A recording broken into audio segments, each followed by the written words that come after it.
And it's like, wait, what? Yo, All yo, right, yo, what's what's up? up, everybody? And welcome back to another episode of the Uptown Parlay Podcast. I am your host today. I am Malik, and I am here with the full crew as usual. We have Ace, Levon, and Ant joining the show today. What's going on, fellas? What's going on, guys? Not much with me, man. How's how's everybody's week 10 looking so far? We're over here watching this game. Everybody ready with their picks? Yeah. Last week was brutal again, but trying to right the ship as far as these picks go. Yeah, last week was tough. Well, it's tough for me. I think we'll get to the statistics from last week in a little bit, but it was tough for me, tough for Levon. Yeah. It seems like we all gonna have that one week that's gonna be just horrible for all of us, and hopefully we can bounce back from that. But let's get into it today. So today we're gonna start talking about the week 9. I'm sorry, I'm not gonna talk about the week 9 recap. We're gonna start off talking about the trade deadline and all of the crazy trades that were made at the deadline. And then we'll dig into some mid-season power rankings. So if you guys remember, we did our power rankings earlier on in the season where we picked our top 15 teams. We're about midway through the season now, so we're gonna recap that, go back there. We're gonna revisit our preseason playoff predictions, so we know who we picked to make the playoffs, and see if we want to change that if we like it. And then we'll get into the picks. So picks and shout outs as we normally do. All right, so let's get started. NFL trade deadline was it yesterday? Feels like was it Tuesday? No, It was it Tuesday. was Tuesday. Yeah, Yeah. Tuesday at 4 o'clock. All the trades went down. Um, Obviously there were some pretty big trades that were made with some pretty big names. Ant's team, the team that Ant roots for the most, was probably the most active in the trade market. Talking about the New York Football Jets. They made a lot of deals, made a lot of moves. Who do you guys think, Levon, I'm gonna start with you. Who do you guys think had the best trade day or the best moment during the trade season this season? Uh, well, the Cowboys. I mean, based on just moves made, they added defensive help, which they needed. They added two starters on defense, who are established football players, in Logan Wilson and Quentin Williams. Right. Of note, both players should help them in the immediate future, whether that's smart or not, based on where they are this year, if they make the playoffs or if they don't. But I think they're the obvious winners for all of the moves that they made. But I think the one thing I want to hit on as far as the trades, obviously the Jets, big sellers, and what they did signals that they are in a total rebuild, which is kind of weird because the pieces they got rid of were rather young. I think they just signed Sauce to uh to a contract this offseason. Yeah, they signed And him. yeah, and it It was just the huh? Yeah, it was the first. No, it was the first. It was literally the first. I read this. It was the first move that the new GM made was signing Sauce to the extension. Yeah. I just So found it odd that they did that because I mean, you basically traded a player in the early stages of his career, not even in the prime of his career yet. You could have kept him and still decided to rebuild. But they traded him, and they traded him for, two first round picks. They got more than what they should have got, to be honest. I mean, he's a good player, but two first round picks, he's not Micah Parsons level good. But what are you going to do with those picks? You're just going to turn around and try to draft the next Sauce Gardner or better with that pick. So I don't know what the Jets are doing, but I think the Colts, if anything, it signals that they're all in on Daniel Jones. And I'll just say buyer beware with that. Daniel's in a contract year. He was in a contract year with us when he played his best football prior to this season, which led us to give him that extension, and we all know how that went. So the Colts are all in, and we'll find out if that was a smart move or not. That's all I got. yeah. So what I had read, and you can probably weigh in a little bit on this because you probably knew more from the Jet side on that. But what I had read and what I had heard was the Jets were not initially looking Yeah, to basically heard the move same thing as Sauce. I think the you said you're Quinton correct, stuff or with the Quentin was thing that already he kind asked of like around right three on the times even table because he before the was already kind of season started because requesting of a trade, the Aaron but they Rodgers weren't looking to situation. When move Aaron Sauce. Rodgers But that deal got that they kicked got off, from the he Colts basically was just too knew good he to was going to pass up, become a and that rebuild, was so one of the he started reasons becoming why unhappy and stuff like that. Sauce As wound far as up for the moving. And Sauce did thing, you did you hear yeah, that? Did you no one hear saw it anything coming else throughout the coming whole out of the Jets league, camp? whatever. And the Colts just kept on coming back, kept on adding stuff on, and then basically Muji, the Jets GM, just wanted to add on that receiver, AD, I forgot his last name already. I'll know him soon. Mitchell, AD Mitchell.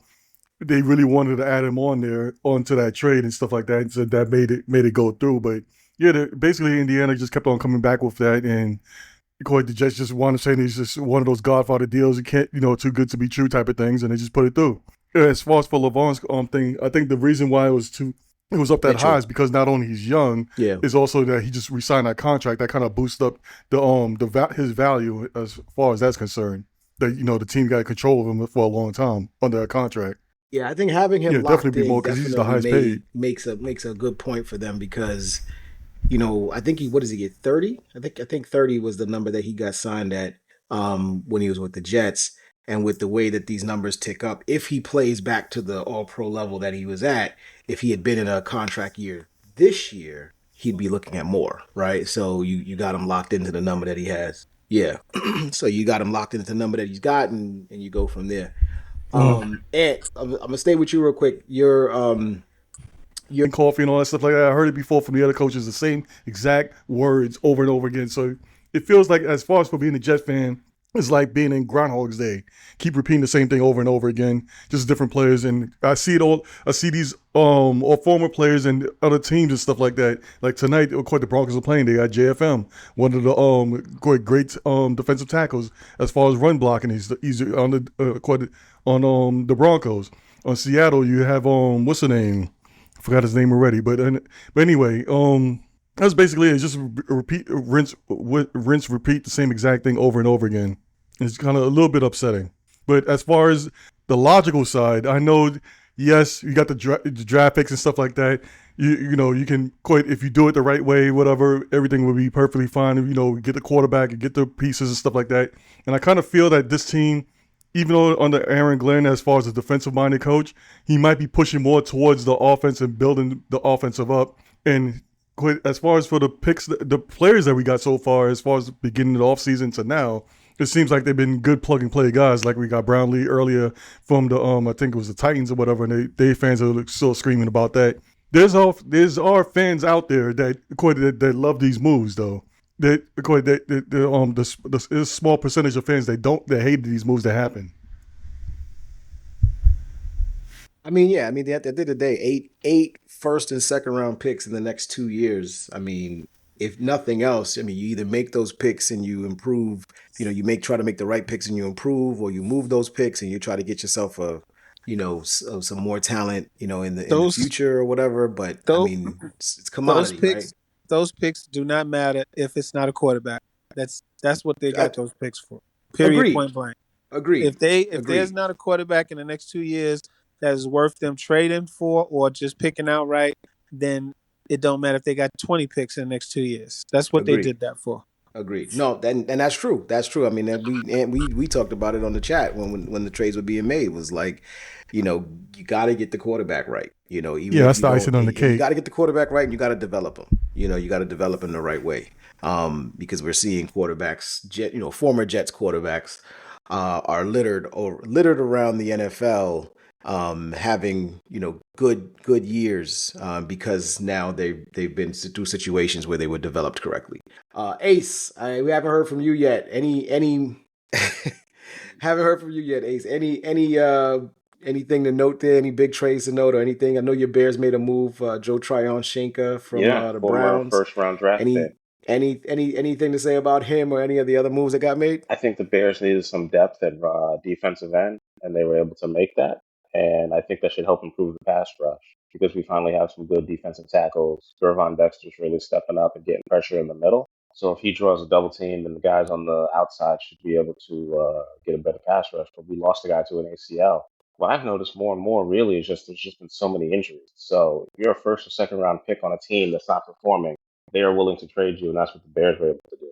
I think the two biggest trades to me personally was Rashid Shaheed going to Seattle, because you're talking about a team that's 7-2 that's getting better at wide receiver. And Jacoby Myers. Putting on a clinic all this year. Jackson Smith and Jigba for the people who like the long division, so to speak.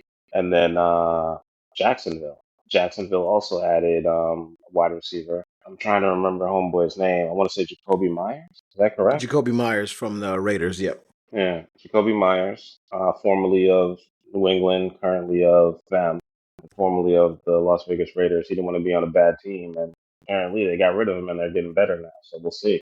Maybe he was the problem. But with their with the second overall pick getting hurt again, they need to get another wide receiver in there so they have some help on offense. Maybe when Travis Hunter comes back, he can just play defense. So I think this boosts both of those teams and their ability to actually make the playoffs and make a deep run.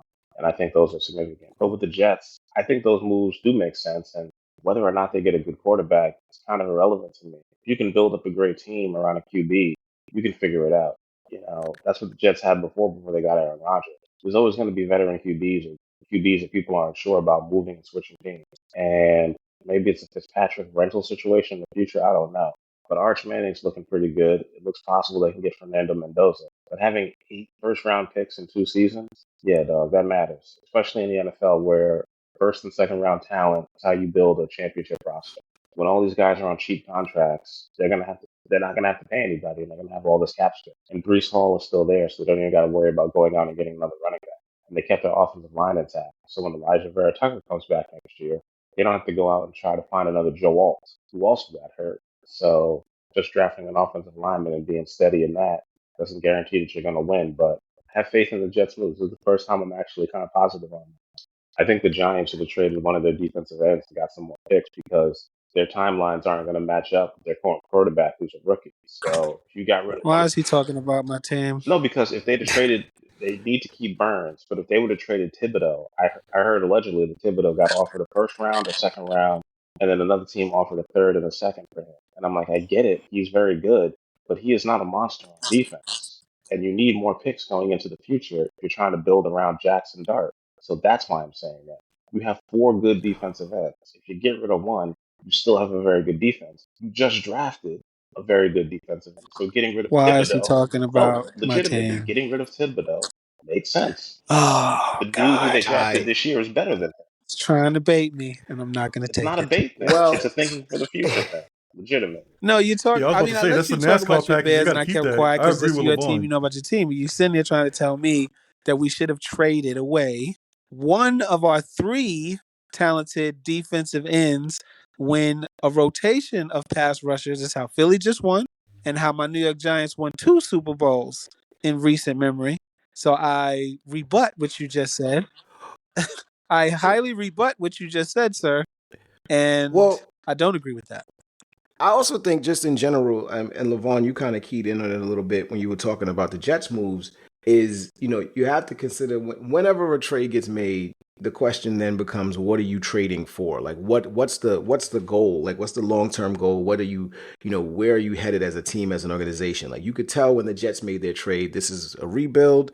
This is a long term situation. They're going to try to rebuild through the draft, or make trades, make other trades. You use that currency to make other trades for other players, but it's all about next year. It's all about building for next year, building for the next thing. If the Giants were to trade, Thibodeau or any one of these guys, right? It's what is that signaling for the team? What does that mean for the team? And I don't necessarily want to, you guys to answer that question, but it's more or less like every team that we saw make a move was either a contender, a fringe contender, or a team that was looking to rebuild. We got the Cowboys, the Bears, we got the Jaguars, the Ravens, like all of these teams that were involved in trades at these points. They were all either they're all in the middle, right? They're all either in the middle or they're at the forefront, and they're doing really good things. And so now they're looking to make moves. And the teams that made moves, that traded out guys, traded out really talented players, those are teams that are at the bottom of the situation. So they're looking to improve. So if the Giants were to make the move, the question would be for what? To what Yeah. end? And I get what Ace is saying. It was a rumor that Thibodeau might get moved, and I'm saying it's not a bad thought, but Ace is under the impression that the Giants are in a rebuild and that they're trying to blow it up and start from the bottom. And that's not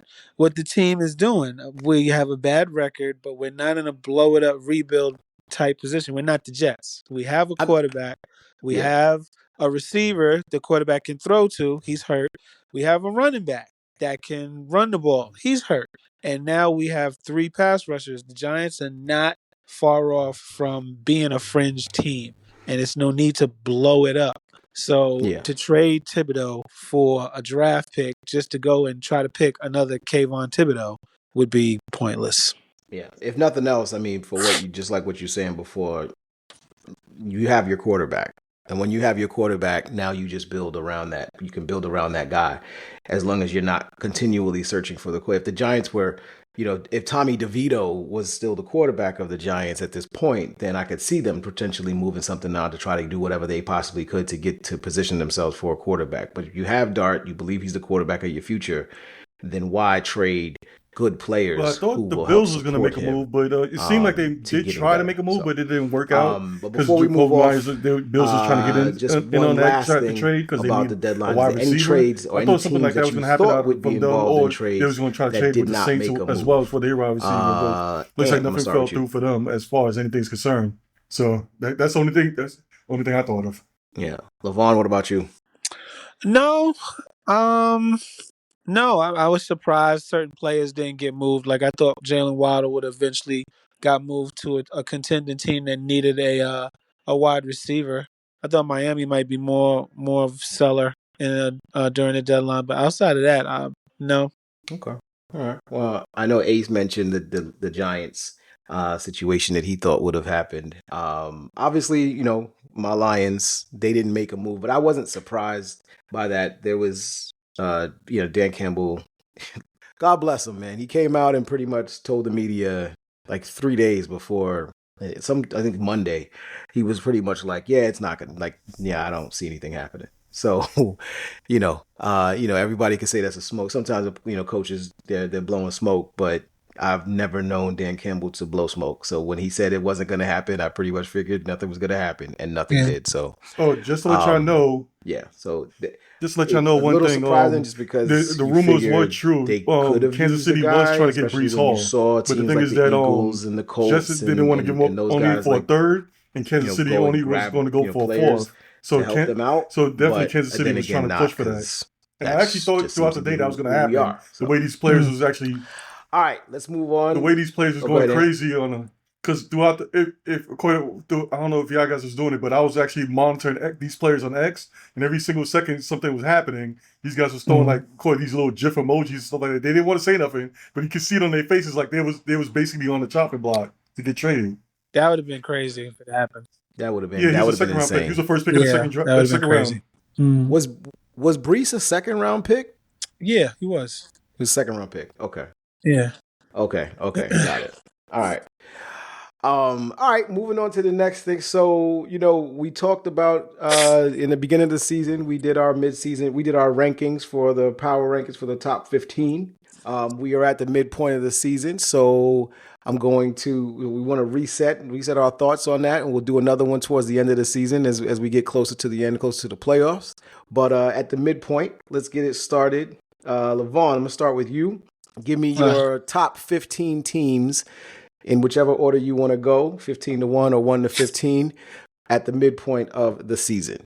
Yeah, I'll go quick. I'll just recap by saying, if I'm not mistaken, I think I put the Packers as my top team when I did this last. Yeah. Yes, they were. Yep. All right. So 15, I got the Texans. I think the Texans are somebody to worry about, but they're my 15th team. I got the Steelers at 14. They had a pretty good record. Still in first place, if I'm not mistaken, but they're old, and I do think they will probably get caught by the Ravens. But right now, I got them at 14. 13, I got the Bucks, and I would have the Bucks higher, but they're injured, and they got a lot of injuries to a lot of key players. 12, I got the Niners for the exact same reason as the Bucks. 11, I got the Broncos. I think the Broncos have a really good defense, but I don't trust Bo Nix. At 10, I've got the New England Patriots. I think they play sound football. They're hard to beat. They're well coached. And Drake May is MVP candidate. 9, I got the Chargers. 8, I got the Packers. Moved down 7 spots. 7, I got the Rams. I think Stafford is playing some of the best quarterback in the National Football League. And the Rams are really good.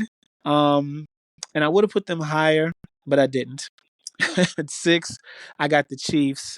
Their record isn't as good as this ranking of where they are, but I think as far as personnel and just overall experience, it's hard not to put them in the top 6, if not top 5. I got the Bills at 5 because they beat the Chiefs last week. I've got the Lions at 4. I think I like the Lions more than Malik does. I got 3. I've got the Seahawks, who are extremely impressive. Sam Darnold is playing lights out. As A said, JMS, right? Jackson Smith, JSM. No way, Jackson Smith. What's his initials? JSM. Anyway, the kid is really JSN, good. Jackson Yeah, Smith, and Jigba. the Yeah. kid is really good. Seahawks are playing good. They got 2 running backs. They got a good defense. And when you go into Seattle, it's a tough place to play. 2, got the Eagles at 2. I'm not going to expound on that. And at 1, I got the Colts because I think they deserve it. Even though they lost last week, they're the most well-rounded team in the league, and I think they're the best team in the league right now. All right. Before we go on to Ace's picks, you did say during the rundown before we started recording, you said you didn't have a losing football team in your top 15, and you actually do. It's the Houston Texans at 3-5. Well, barely, Malik. So are the Ravens. Bye. The Ravens are the same. The Ravens have the same record as the Texans, and yet you got on me for having a losing team in my 15. And I didn't even do my list yet, but whatever. I'm just saying. Ace, give us your list. All right. Number 15, Baltimore Ravens. They're moving in the right direction. They're 3-5, but they are 3 spots out of the wild card. Number 14, the Jacksonville Jaguars. I think they can possibly challenge for the division lead, but right now they are still 2 games back of the Indianapolis Colts, which is kind of crazy. Number 13, the Chicago Bears. I know they're my favorite team, but they are currently 5-3 and tied with Detroit. Detroit has the tiebreaker on them, and they are ahead of Carolina and Minnesota and Dallas and Arizona, all teams who won last week. If Chicago can keep winning at this rate, I will be correct, and they'll win 10 or 11 games, and they will likely make the playoffs. Then after that, I have San Francisco. San Francisco was 6-3. They are right there with Seattle and the Rams, and they are a very good team, and their point differential is really close, so I am keeping an eye on that. I think I'm at 12 right now, right? Mm-hmm. 12 or no, I'm at 11. I already named off 4 teams. Then after that, I have Tampa Bay. Tampa Bay is 6-2. They're leading the NFC South, but the NFC South is terrible, so they don't really have any competition. This is the best year Carolina's had in their 1 game above 500, and everybody's acting like they're going to the Super Bowl. It's good that they're improving, but they are not yet playing, amazing or winning football. After that, I believe I'm at 10. 10th best team is the Chargers, the LA Chargers. They are 6-3. That win over Kansas City to start the year was huge. And if they keep up like this, it doesn't appear that Kansas City will have a chance to even win that division because they are not even in the lead, because that would be the Denver Broncos, who are playing right now, and I have them at 9. Then after that, I have the New England Patriots, who are surprisingly 7-2. And the reason why I have them at my 8th spot is because they beat Buffalo. It appears they're going to be able to win the division, which everybody thought Buffalo was going to walk away with. And I had New England finishing last in my division winner picks. I went back and remembered that. And I think they're actually going to be able to take it. And the fact that they could win their division after barely making the playoffs last year or 3 years ago and having a down couple of years is kind of crazy to me. Then at the number 7 spot, I have Indianapolis. Indianapolis is the best team in the AFC, in my opinion, because they can actually run the ball, and they're going to get even better because they got Sauce Gardner. So one of their biggest holes was on defense and at corner, and now they have a lockdown corner that can shut down that side of the field.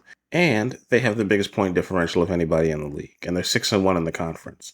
Their only loss coming to Pittsburgh. After that, I have the Seattle Seahawks. And then after that, at number 4, I think we're at, I have number 5, I have the Detroit Lions. Then at number 4, I have the Philadelphia Eagles. And at number 3, I have, unfortunately, but I have to give them their respect, the Green Bay Packers. Even though they lost last week, they're still 5-2-1, and they're leading the toughest division in the NFL. And at number 2, I have the Kansas City Chiefs. And at number 1, I have the Buffalo Bills. And the reason why I have those teams there is because we don't really care about the regular season for them. It just matters if they make the playoffs. And the reason why I have Kansas City at number 2 is because I expect them to make the playoffs. and they're a very dangerous team. Even though they didn't go out and get the running back that they needed, I thought they were going to make a deal, not to get Brees Hall actually, but to pick up one of the running backs from Carolina in Chuba Hubbard, or another player that I thought they were going to go after was the backup running back for the Las Vegas Raiders. I'm kind of shocked they did neither of those things. And they didn't draft a rookie this year. They just kind of relied on who they had in Pacheco. And a lot of teams have been able to find guys in the 6th and 7th round, kind of like the Bears did with Kyle Monangai, who had a $172 last week. So sometimes you just got to go out and draft somebody. But yeah, that's how I have it right now. It's going to be a very controversial, I guess, but I don't care. I'm just going to just name the names and just call it a day. During that, they as far as for number 15, I'm going to put the Chiefs, 14 Vikings, 13 49ers, 12 Chargers, 11 Patriots, 10 Steelers, 9 Bills, 8 Seahawks, 7 Packers, 6 Buccaneers, 5 Broncos, 4 Rams, 3 Eagles, 2 Lions, and 1 the Colts. Yeah, I have no rhyme or reason, just how I feel. It might change tomorrow. Hey, I love it. It's just hilarious. Levon, you said that you were probably higher on the Lions than me. It sounds it's funny. This all 3 of y'all are higher on the Lions than me, and I'm the Lions fan here. Right. The 15 was the Chiefs, 14 was the Vikings, 13 was the 49ers, and 12 was the Chargers. They're not anywhere as high as you guys have them. But anyway, and I like your list. I mean, you went through it. You went through it pretty quickly. Who did you have at 15? You said 15, 14, and 13. They might have moved those as well. Chiefs with 15. I heard that. Okay. So my question about the Chiefs at 15: they still got a long way to go. Had they beaten the Bills last week, would they have been higher on your list, or is that more of just you were keeping them there no matter what? No, there ain't no real details. Okay, so but it sounds like regardless of the results of that game, you still had them outside of the top 10 at least. Give an Aaron Glenn response because I felt like I'm curious as to the reason why. I don't know if you want to go into detail at least for that one, unless anybody else has any other ones that they're more curious about. I do want to. Yeah, I want to know why the Jags aren't on the list. It's his list. It's his list, man. I did want to. Ace, did you put the Rams on your list? I did not. Okay. As far as Ace's list, the Bears probably should have been on my list. I thought about the Bears. They have a winning record. Won 4 of the last 5, if I'm not mistaken. It's just I think the Texans have a better defense when it comes down to it, and I still don't trust Caleb Williams. But I didn't want to just. No, I'm just. This is. I mean, I think they are. I mean, and Malik's going to go over our predictions. I still think the Texans are going to make the playoffs. I think they can still win the division. Well, not the division. No, not catch Nichols. They can make the playoffs, but that defense is playoff caliber. It's just the offense is not been up to par. And I'm still not convinced on Caleb Williams. I mean, just not yet. But I didn't want to make it seem like I was disrespecting the Bears. They're 5-3, playing good this year, and they got a chance to make the playoffs as well. Yeah, they have played well. All right, I'll get into my list real quick. It's funny, Levon, we did also talk about the Patriots being in the top 10, and I actually have them higher than you after I did my list.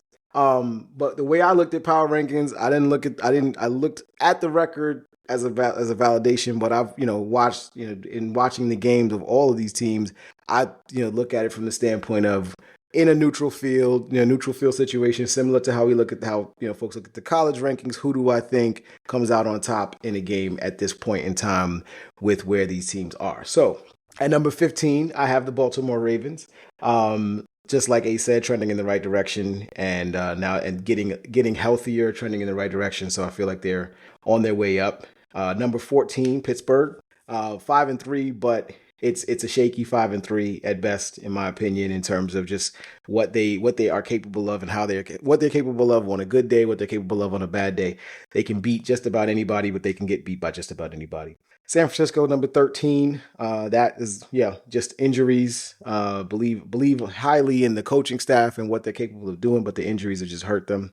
12 is the Broncos. 11 is the Packers.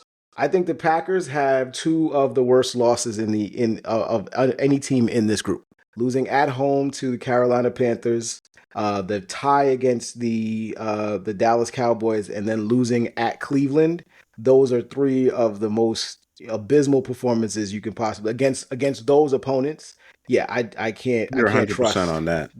I can't trust that they're the type of team that's gonna like be able to make a run above all of these other teams. Number 10, the Chargers. Number 9, I have Tampa Bay. I have New England at number 8. I have my Lions at 7. I have Kansas City at 6. Seattle at 5. Buffalo at 4. The Rams at 3. Colts at 2, and the Eagles at 1. And no major justification. Well, the justification for all of these is again believing that, just the way that these teams play and what they bring to the table when they do play. I feel like neutral field, the formula to defeating them has been has been relatively written. And with the Colts, it's make Daniel Jones force 5 turnovers, right? And you can beat them. And then how many times is that expected to happen on a regular basis? So that's our list. Let's shift to the rankings. So we had, and I'm gonna give you guys the rundown here of what we had going into the season. So on September 4th, right before the start of the season, we all did our division winners. So Ace, I'm gonna start with you. I'm going to run down all of your division winners, and you tell me if you had any changes that you want to make at this point of the season. So for the AFC West, you had the Chiefs, Chargers, Raiders, Broncos. I'm just going to give it to you in the order. You had Chiefs, Chargers, Raiders, Broncos. AFC South, you had it Texans, Jaguars, Colts, Titans. So that was completely wrong. AFC East, you had Bills, Dolphins, Jets, Patriots. The Dolphins are really, really stink, and the Patriots are way better than I thought. I blame that all on the defense for the Miami Dolphins, which they have none. AFC North, you had Ravens, Bengals, Steelers, Browns. I could still be right about that, so I'm going to leave that alone. Okay. NFC West, you had 49ers, Rams, Cardinals, Seahawks. Yeah, the Seahawks are way better than I thought. I thought Sam Darnold would slide back, but the team around him is better than I gave him credit for, so we will see. He looks like he can win. But all those teams could possibly make the playoffs, which is really going to upset me because it's going to knock out either Chicago or Detroit, depending on how that goes. Or hopefully Green Bay. So there we go. We'll see. NFC East, you had it Eagles, Commanders, Giants, Cowboys. Yeah, the Commanders are so hurt. And now that the fact that they're saying he's not done for the year is insane. Your elbow's not supposed to do that. And you were playing in a blowout loss. So I don't know. I don't see him playing again. I get that it's his off arm, but he still needs it. So yeah, I don't see any team making a playoffs. Although the Eagles, the Cowboys are trying, but they're not going to get 2 teams in, I don't think. And then in the North, to close it out, you had Lions, Bears, Packers, Vikings. That can still very much happen. I think y'all should win the division. We should be behind y'all. We just got to get it together and beat Green Bay. We gave that game away to Minnesota, so I'm kind of upset about that but Minnesota came and, beat y'all, which kind of surprised me. So we will see. Messed up my last week's picks, but hey. Yeah, but Minnesota's a much tougher team than people. I was right about the NFC South. I was completely wrong about the AFC South. I've never been more wrong about a division, ever. Well, we'll see, because Levon, you're up next. So again, just like Ace did, just react in kind to your picks for these divisions. So Levon, on 9/4/25, you had for the AFC West, you had Chargers, Chiefs, Raiders, Broncos. Sticking with it. Okay. The Broncos are in first place, right? Yeah, but I'm not one for adjusting on the fly. I'll admit if I made a mistake, and I made a mistake. Well, okay. It's a lot of season left, and I'm sticking with that. I'm sticking with it. Okay, let's go to the next one. AFC South, just like Ace, you had it Texans, Jaguars, Colts, Titans. I'm sticking with it.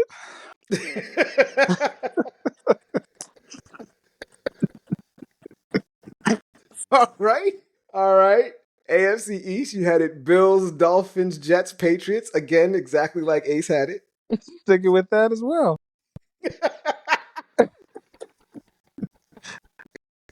All right. AFC North, you had Ravens, Steelers, Bengals, Browns. That actually sounds like... Yeah, that could come to fruition. So I'm sticking with it. Okay. All right. NFC West, 49ers, Rams, Seahawks, Cardinals. If I had to choose, I still believe in the Niners. It's a lot of football left. We got like 9 games left. A lot can happen. Seahawks look pretty strong right now. I'm confident the Cardinals will still end in last. Yeah, the Jacoby Brissett, Kyler Murray situation is just crazy. Yeah, that's it's the end of NFC it. South, Bucks. Yeah. Oh, absolutely. NFC South, you have the Bucks, the Panthers, the Bucks, the Falcons, the Panthers, and then the Saints. Yeah, I'm confident to stick with that for sure. NFC East, Eagles, Giants, Cowboys, Commanders. I'm sticking with that. You never know, Ace. They might go on a run. At that one. Yeah, okay, I'll stick it with it. Y'all are 2-7, dog. Okay. We may You're be not 2-7, second but in that position. that's only a game worse than Washington, and only maybe 2 games. Well, because of the tie, Dallas is 3-5-1. Yeah, we okay. could. Mm-hmm. A lot of football left. It's looking right. pretty bad, but a lot of football. Yeah, left. and the Titans are going to win the Super Bowl. Yeah. I wonder. And last but not least, Levon, in the NFC North, you had it Lions, Packers, Vikings, Bears. And I am solid with that. Even though the Bears are very surprising, they're going to fall. Yeah, I'm going to have to switch that up. I'm going to have the Broncos and then the Chiefs, then the Raiders, and who's the last one? Okay. Whoever's there we last. know who they're playing this Chargers. week. Wow, I wonder who they're playing this division. week. I wonder who they're playing this week. Yeah, I'm still going to I'm going to go with the Broncos and you, Chiefs. For the next one. Yeah, Broncos and you Chiefs. had it. Yeah, AFC West, you Raiders. had the Chiefs, the Chargers, the Broncos, the Raiders. Yeah, what the hell I was thinking about? Chargers. Well, I'm going to switch that too. I ain't going to be like Levon. Shoot. I'll man up to my... I won 2. Okay. I take accountability and man up to my BS predictions. AFC South, you had it Texans, put the Jaguars, Colts, Titans, Colts. Let me see. Wait, who's in that division again? Colts and... I'm just thinking about how badly I picked the Colts, but let me see. But the Colts, Colts, Jaguars, Texans, and what's the name? Whoever's last. I keep saying that. Whoever's last. Texans, Jaguars, Colts, Titans. Switch the Patriots and switch the Jets and the Dolphins. Jets are going to be definitely last. Colts, Jaguars, Texans, Titans. Ugh. Okay. Can't believe I was wrong about Aaron Rodgers. But anyway, and you had for AFC East, you had. I wish he was playing like that last year. Jets, but anyway, I'm gonna put the Steelers, Bengals, Ravens, Browns. Okay. I don't think the Ravens gonna make it out. AFC North, you had it Bengals, Ravens, Steelers, Browns. I'm gonna stick with that one.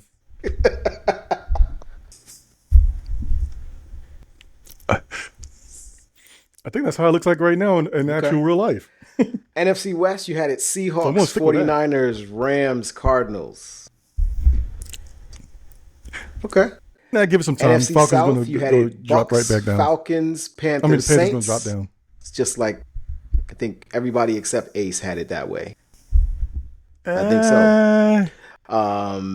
Yeah, I'll put the actually, no, the Panthers would be above yeah, the Falcons. Jane Daniels got hurt, so yeah, obviously we couldn't see that happening. So I've obviously dropped them down. So I'm gonna go with Eagles, Cowboys, NFC Giants, East, and you had it Commanders, Eagles, Cowboys, Giants. What's the new name again? The football team? Yeah, I'm gonna go with that. You had a lot of faith in Jaden Daniels. Yeah, I'm gonna stick with that. The Bears suck. Commanders. And then last but not least, you had Lions, Vikings, Packers, Bears in the NFC North. You think it's because of Danny Dimes? All right, I'm Before going he to became go Captain last. Crunch or whatever his new name is? I had it AFC West. I had it Chiefs, Broncos, Chargers, Raiders. I think I'm going to stay with that. I had it AFC South. I had Jaguars, Texans, Colts, the reason Titans. why I said obviously the reason why I said the reason why we picked the Colts last because of Danny Dimes. I will move the Colts found up out he was going to be the starter. 1, and then I'll drop everybody else down a slot. We'll see. I mean, I think it's Jonathan Taylor. It's entirely Dimes. I think Jonathan Taylor is fully healthy and he's lighting the world on fire. Yes. Well, I think I remember saying, I specifically Absolute remember ass. saying that, the Colts to me were a good team that was a quarterback away, and I didn't believe that Daniel Jones was going to be that quarterback. So, yeah, agreed. AFC East, I had it Bills, Jets, Patriots, Dolphins. Clearly wrong about the Jets, so I'll drop them down to 3 because I think they'll be better than the Dolphins. The Dolphins are just ass. Um, AFC North. AFC North, I have it Ravens, Bengals, Steelers, Browns. I will move the Steelers up to 2. I'm gonna leave the Ravens there. I think this division, both of these teams will probably end up with the exact same record and win this division with like 9 wins. I only think one team gets into the playoffs in this division. Um, NFC West, I have the Rams, 49ers, Seahawks, Cardinals. I'm gonna keep it this way. I want to see what if Sam Darnold's able to maintain this momentum that he has, and that the Seahawks have as a group. NFC South, I have it Bucks, Falcons, believe Panthers, in Russ? Saints. That's pretty much consistent. East, I had it Eagles, Giants, Commanders, Cowboys. Let it ride. I think I had a little bit too much faith in the situation in New York, and so I will move them down a bit. Although I do believe that they are better than the Commanders, so I'll put them at 3, and I'll put the Cowboys at 2. I'll put the Cowboys at 2. I was in on the Russ reclamation there because I wasn't thinking about Jackson Dart at the time. But anyway, and then last but not least, Lions, Packers, Bears, Vikings. I have it to. I'm going to keep it that way, but I believe that all of these teams will end up with 500 or better records. So I believe the Vikings could easily, end up in 4th and have 8 wins. All right, let's move on to week 10. So what I'll do, I'm going to listen back to our recording once we get this out. I'll listen back to our recording, and then I will record all the changes that we made, and we'll look back at these at the end of the season. All right, let's get into week 10. So before we do that, we'll cover our week 9 results. So in week 9, we did 13 games. We recorded 13 games. Ace finished 7-6, 3-2 on his locks. Ant finished 7-6, 3-2 on his locks. I finished 5-8, but I did finish 3-2 on my locks as well. And Levon finished 3-10 and was 2-3 on his locks. And for the season, Ace is at 56-70 on the season, 44% on his picks, and 25-20 on his locks. So he's at 55% on his locks. Ant is at 70-56 on the season with his picks, so he's at 55%, and 22-23 on his locks, which is 48.9%.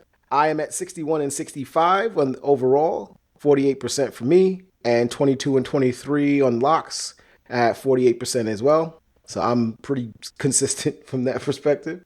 And Levon is at 57-69, 45% for the season, and 22-23 on his locks, 48%. So me, Ant, and Levon are all have the same record with our locks, 22-23. So let's see if we can get over 500 as a quad coming into week 10. All right, let's kick it off. First game of the slate: Falcons at the Colts. Falcons are the road team here, and they are getting 6.5 points in Indianapolis. Just to note, most of these picks came in, and the lines for most of these games did not change despite all of the trades that happened. This game is in Berlin, if I'm not mistaken. I know it's overseas. I think it's a Berlin game. Yeah, so it's in Berlin. Sauce Gardner did make the trip with the team, and not sure. They said he's not sure whether or not he's going to play. Don't know if that matters. Okay, so don't know if that matters much for you guys making your picks, but 6.5 point favorites are the Colts in this one in a pseudo home game in Germany. The Colts, as we mentioned, lost last week against the Pittsburgh Steelers in that 5 turnover game. They did not cover the 3-point spread that they had in that one in Pittsburgh. And the Atlanta Falcons, they lost the game, but they did cover the number. They lost 23-24 at New England, but they did cover the 5.5 point spread that they were getting in that game. So Ace, we'll start with you. Atlanta at Indy in Germany. What are you thinking? Give me the Colts. They have a much better running game, and I think that's the reason why they were able to stick so closely with New England. That's New England's biggest hole in their entire team is the fact that they can't run the ball well. Jonathan Taylor's going to bounce back. The man has 13 touchdowns through 9 games. It's kind of insane. I think he's going to finish the year with like 20 TDs total. Maybe not all rushing, but I think he has 2 receiving and 12 rushing, so we will see. And Daniel Jones was figured out a little bit, but the Atlanta Falcons defense has kind of fallen off a bit, so I'm not putting too much money on them. It's crazy. I didn't think anybody was going to come close to LaDainian Tomlinson's record, touchdown record, which was it 28 or 31, something like that. 31 in the season, but I think he's going to get like somewhere around the 23 mark. Colts Falcons. I'm definitely I going to didn't go think with the anybody was gonna come Colts on close, this and one. They're a better team, even already- though I think they said he's Michael already Penix is on going to be pace coming to back beat it. to play If not, for the Falcons. If He you've should been be betting clear on to him play. every week for anytime I TDs, believe you're up the like addition of Sauce Gardner is going to help him out. $600. Side note for everybody out crazy. there, for the And prop over to you, bets, Panthers. bet I'm Sauce sorry, Gardner gets Colts, a pick because he Falcons. only has 3 picks for his entire career since he's been with the Jets. But for some strange reason, magically every Jet fan figures feeling this already. I've been talking around and seeing it around anybody you ask. For some strange reason, he's going to have a pick 6. So put a bet on that. He's going to get a pick 6 because he left the Jets. So put a pick on that as well. And this is going to be my first lock of the week.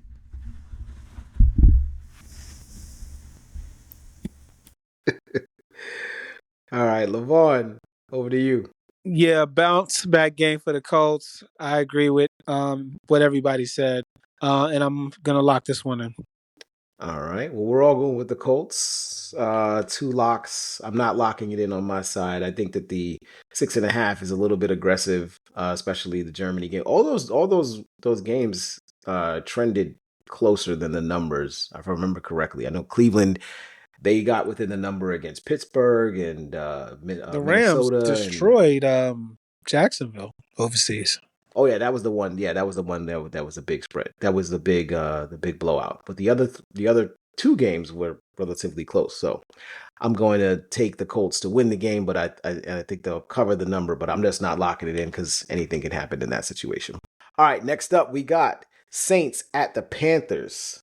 The Panthers are at home again, and they're giving 5.5 points to the Saints. The over/under in this game is 39.5. So there's not many points being expected to score in this one. The Panthers are coming off of that big victory, 16-13 in Green Bay against those same Packers that we talked about earlier. And the Saints are coming off of their beating at the hands of the LA Rams, 34-10. So they did not cover the 13.5 point spread that they were being given in that game on the road in LA. And of course, the Carolina Panthers covered a 13.5 point spread with that victory in Green Bay. Again, Carolina is minus 5.5 in this game, and the over/under is 39.5. Levon, I'm gonna start with you now. Panthers are a scrappy team. They're at home. They're a home team. This is a division game. Division games usually don't go as planned, but even with all that being said, I like the Panthers. I like the points. I think the Saints are really bad, and this is around the time of year that bad teams start mailing it in. So I like the Panthers, and I'm locking it in. All right. I too like the Panthers to cover this at home. I thought that the potential, I think I picked the Saints last week, if I'm not mistaken. I thought the potential of them to have a decent game against the Rams with their starting quarterback, with the new starting quarterback, was something worth betting on, especially with those 13.5 points that they were getting. That clearly did not tend to be the case. The Panthers are healthier and they're just hands down better, but they seem to just know what to do in terms of handing the ball off to their running backs, namely Rico Dowdle, and then just giving Bryce Young the opportunity to make a couple of plays here and there to keep the defenses honest. Yeah, I'm going to go with the Panthers in the under in this one. 5.5 is a bit aggressive, same thing that both were saying here. And you can definitely see that the Saints is mailing it in. They already traded away their second best receiver. And they basically looking right now, they just want to. It looks like a evaluation time for the Saints right now to see what they got. Basically, that's what we want to see with the Saints. They're going to try to win, but I don't think they're going to have the talent to win. So I'm going to go with, as far as this betting is concerned, we want to take the Panthers in the under. Ace, you mentioned something about the Chiefs and trading for running backs. I'm surprised they didn't see if they could have gotten Alvin Kamara out of this situation. I think he's zagging like a drunk they man probably right could now. have. Yeah, Honestly. I think he was probably gettable given what the Saints were giving up. But yeah, go ahead and make your pick. I'm gonna zig here when everybody else is zagging. I'm taking the Panthers. Really? Everybody else took the Panthers. They did? No, I wasn't listening. Yeah. All right, so I'm taking the Panthers like everybody else. Okay. I think the number's Oh 5.5. It God, might what get bet the up to fuck? 7, but buy it down a point, whatever you got to do. Don't bet it if it's +7. I think Taysom Hill will somehow score a touchdown though from like the 5-yard line. He's back. All right, Ace, we're sticking with you here to start it off, just because your team is the home team in this situation. Oh yeah, But it's a grudge match. It's it a is. grudge match between two of the stars on our show. Hmm. It is the Bears hosting the New York Football Giants. 1 p.m. on Sunday afternoon. The Bears are the favorites in this game. They are 4.5-point favorites, and the over/under is 46.5. The Giants are coming off of a loss in San Francisco where they were 2.5-point underdogs. I'm sorry, at home against San Francisco where they were 2.5-point underdogs. They lost that game by 10. And the Bears are coming off of a victory in Cincinnati in a game that had very little defense being played. They won that game 47-42. They covered a 3-point spread in that game. Caleb Williams had a pretty good game, but the defense just decided not to show up. And good for them that Caleb did have a good game. So Ace, start with you. Bears 4.5-point favorites, over under 46.5. What are you thinking? Locking the Bears. The Giants secondary stinks. The good news is for the Giants is that they only average giving up 150 rushing yards a game, so that should definitely not help them in this one. They do have 21 sacks on the season, so they might be able to pressure the quarterback. But as shown last week, the Bears are more than happy to run the ball rather than pass it. And maybe our defense can hold on to a lead against the depleted Giants receiving core. So we will see. But I'm locking in the Bears on this one mainly because they're at home and the weather's going to be bad, and I don't have much faith in Tyrone Tracy being able to run on us. Yep. Kind of simply. So yeah, it looks like it's potentially snow and winds at 15 to 25 miles an hour is the current weather report. So Levon, are you going with dueling locks here? That would make it pretty interesting, wouldn't it? Yes, I it would. didn't think about that until you mentioned it. I think I'm gonna zig while Ace zagged here. And Chicago and the Giants are in the same weight class, even though the records don't reflect it. They've won games that they could have won, and they are we've not in the lost same all the weight class. games. Same weight class, and we've lost all of the games that we could have won, which is basically what the difference is here. Otherwise, probably be 2-5-3 teams. Well, the Bears have had a bye week, so I guess we would be 5-4, and they would be 5-3, something like that. But yeah, the kid whose name I can't pronounce from Don Bosco Prep ran over Cincinnati. I do believe we have a better defense than the Bengals do. Will it show up? Is the question. The Giants are teetering on dysfunction right now. It's pretty bad. It's pretty bad right now in Giants land, but I do believe they'll make it competitive. I hope it's a bad weather game. I think it's a legacy game. I think the Bears will probably be wearing their throwback uniforms. I know we will be wearing ours. And if it's a bad weather game, at least it'll be a little nostalgic, and it should make for good TV. But let's hope the Giants can keep it close, if not win the game outright. And I said all that to say that I'm picking the Giants, and by popular demand, I will lock it in. So, Okay. Dueling dueling locks. Let's Let's see go, where we G. go here. The Giants are And 4-5 Levon, against the spread, and the Bears have won their same jersey since 1962. So these are Same throwbacks. wait, they're Still wearing has the the same owner's name jerseys on the they've side. had since 1962? The jersey design of the Chicago Bears has not changed since the early 60s. Okay, so it's not a throwback. It's just the same old shit. It's a throwback. Same old shit. You can't throw back to the same thing. You never. Yeah, I'm not locking it in. I'm just going to leave it to those two, but I'm just going to take the Giants on this one. I don't trust the Bears, and I don't trust the colorful fingers but guy Levon, throwing the ball. So I'm going to go with Levon, the you were right Giants about on one this thing. one. I'm pretty sure And the Giants under. have a better defense than Cincinnati. I'm pretty sure the Ohio State Buckeyes Actually, have a so better what? defense Giants than and Cincinnati over. Sorry Bengals about at that. this point. Ant, Giants, Bears. What are you thinking? Interesting. An over. Okay. I'll roll with Ace here. I'll take the Bears. I think the Bears at home. Look, the Bears. I don't think the Bears. I think the Bears are a middle of the road, middle of the pack team. I But was going to suggest they're something. Let playing this hard be a special under call it under lock, Ben Johnson, and we just and keep they're our regular five they're locks. This figuring will be a out special ways to lock of the win, week. and that's what you This need to is do we both when you're a young team that's up and coming. Yeah. So I can see the Bears winning this one and getting to 6-3. And the number is low enough that I feel like a touchdown, a 6-point win. No. Is on the books here. The reason why I'm mentioning will this take the because Bears, no I want lock, this though. to be our show's game of the week. Since it's both, so y'all locks don't count. It's just we already automatically locking this in no matter what. Me and Malik as well as locking this in as far as the extra lock is concerned. Both get an extra to lock see what since happens. they both lock this game in. It's for the Nah, show. I'm Don't good with that. require special treatment. This is a regular This is my lock. first lock of the week. That is true. Okay. All right. So we're all locking in our picks. That's what you're saying. Okay. All right. Cool. All right. So me and Ace locking the Bears, and Ant and Levon are locking the Giants. All right. Jaguars at the Texans.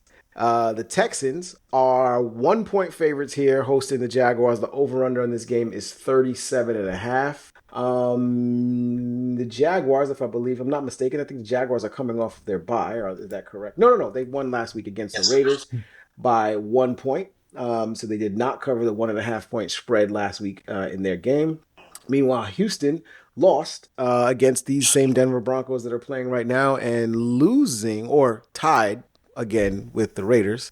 Or no, they're up 3 because the Raiders just missed a damn field goal. The Raiders suck.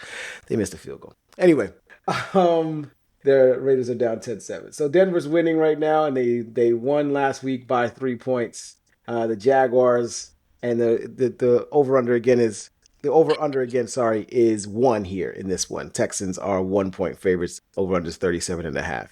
Ace, we'll start with you again. What are you thinking here? I'm locking in the Jags. I have much more faith in their offense than I do the Texans defense, who has let us down consistently throughout the season. Also, the average points per game that they give up to opponents is still considerably pretty high, even though like they've won they lost their last game, but before that they won 2 games in a row. But they consistently lose to the Jags. They beat the Jags last year, but I just think their offensive line is just so bad, and the Jags can get pressure. So I'm believing in them. And Liam Cohen's a good offensive coach too. Yeah, I'm going to take the Jags here as well. One big injury to note: C.J. Stroud is out with the concussion, so this is the Davis Mills start of the week. He actually did play a good portion of the game last week that they lost against Denver. So just because this number is so low, it's a 1-point spread. I think the Jaguars are the better team overall. And I thought they were better. I think they were the better team even with C.J. Stroud in there. But with Davis Mills, I definitely think they are the better team at this point. So I'm going to take the Jaguars, and I like this so much. I'm going to lock them in. So I'm locking in the Jags as my first official lock of the week. Levon. I like the Texans defense. I really do. I like their defense. I think it's a playoff caliber defense. And Jacksonville is too inconsistent. And even though CJ is out, I think Davis Mills is a capable quarterback. That offense is bad. I just think it's the battle of 2 inconsistent, unreliable teams that can be good or bad on any day. Yeah, I agree with Levon on one thing as far as the the Texans defense is concerned. They definitely have a good defense. I had to watch that last week versus the Broncos. As far as for Davis Mills, the guy who sounds like a lawyer, I don't believe in him. He didn't really do anything last week. So I don't think he's going to really do anything this week. I'm going to go with the Perk Plus. I'm going to go with Jacoby Myers. I'm going to go with that team. I'm going to go with Duval and all that other crap. So give me the Jacksonville Jaguars and give me the under in this one. It's going to be my second lock of the week.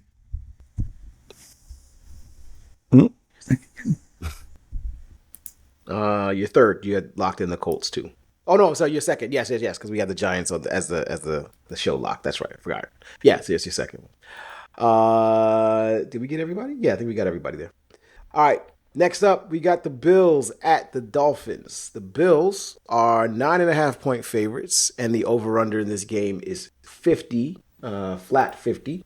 The Bills come in after, as Ant mentioned, not being active in the trade situation, but coming off of probably their most impressive win of the season, beating Kansas City at home. and covering the 2.5-point spread. Even though they seem to always beat Kansas City in the regular season, it's really about the playoffs for them. Meanwhile, on the other side, Miami got absolutely curb stomped by the Baltimore Ravens on Thursday Night Football last week. If you guys remember, that was the game that everybody felt like the wheels were falling off in Miami, and Coach McDaniels was going to get fired. He did not. I'm thinking with the But Wolves thinking. I'm some going to take with changes were Bills made. and then take Miami the started over. making some They're just moves, going to beat the snot and out Chris of the Greer, Dolphins. the The GM, Dolphins, was the Mike one that McDaniels got is basically released, just counting the days till unfortunately. Black Monday where he gets fired. So this is game, basically off the heels of another all of game those that the Bills movements, going all to beat the those snot out of changes, them so they can this game is move up still and try Bills to get minus secure that 9.5. And we'll start with AFC you. East title once again. What are you thinking? There's nothing really else to talk about here. I don't see no real injuries here.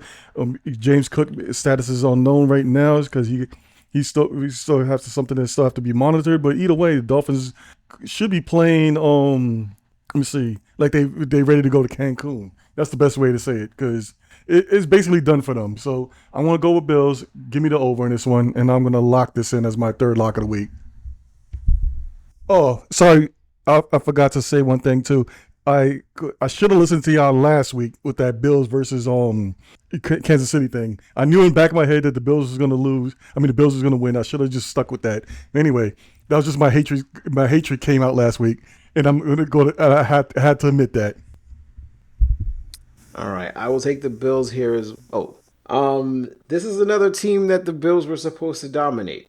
This is another game that they're supposed to dominate. The last time, I just want to note, the last time the Bills and the Dolphins played, this was in Buffalo. It was week 3 of the season, and the Bills were 11.5-point favorites going into that game. They did not cover. They only won that game by 10, 31-21, and the Dolphins at the time still had Tyreek Hill.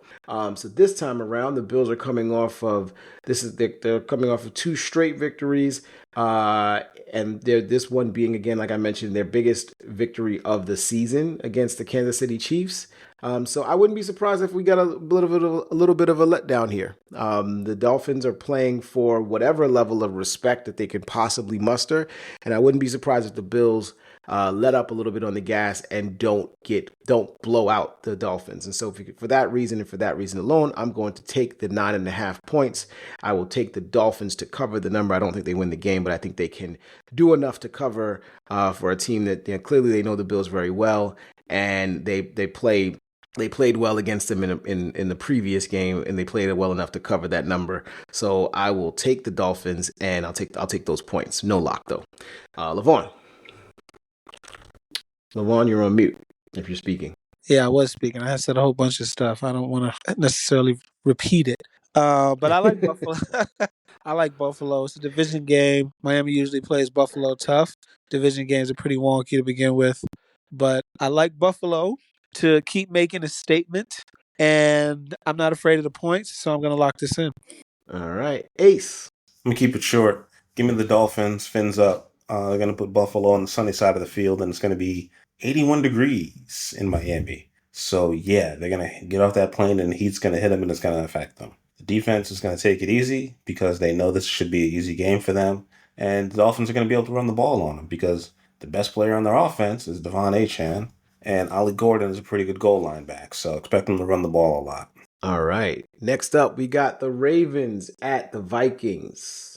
The Ravens are 4-point favorites in this game, and the over-under is 48.5. Both of these teams are coming off of victories on the road. The Ravens, as I mentioned, beat the Miami Dolphins in Miami on Thursday Night Football, and the Vikings won in somewhat shocking fashion against the Detroit Lions in Detroit. A lot of people picked, I think we all picked the Lions last week in that game. The number was a relatively high number, so Vegas was very high on the Lions. But the Vikings came in and did their thing against the Lions in Detroit in a divisional matchup, which again shocked a lot of people. But Week 9 was a very shocking week across the board. A lot of teams lost that people didn't expect. But again, going back to this game, the Ravens are 4-point favorites. Over under is 48.5. Ace, we'll start with you since the Ravens are your alternate squad. I have 2 teams. Give me the Ravens, lock it in. This is going to be an easy victory for them. I just don't have much faith in the other team. Definitely. So I'm gonna go with the kind of Ravens as simple. well. Ravens should roll I and don't get see back closer the to Vikings actually 500. pulling it out, and the Ravens got And to I try to really don't see how Minnesota stops them, even though do they're playing in to try to Minnesota. catch up Blitzing in their Lamar division. Jackson is So not very Ravens and effective, so I hope they try that. under. All right. Ant. All right, Levon. So to quote our co-host here, I'm gonna zig while everyone is zagging. This game's in Minnesota, and Brian Flores is a very talented defensive coordinator. He schemed up a pretty effective game defensively on the road in a tough place to play against a much better offense, in my opinion, than the ones that the Ravens have. And he was able to scheme something up that totally kept Jared Goff off balance and got them to win. And I think they're going to do it again because I'm not convinced the Ravens are very good this year, and that window is closing. And I'm picking the Vikings to pull this one out. All right. The Ravens did make a trade for Draymond Jones in replacing Nnamdi Matabuke. That trade did seem to bolster their defensive front somewhat over the last couple of weeks, and it seems to have evened them out a little bit in terms of the middle of their defense making plays.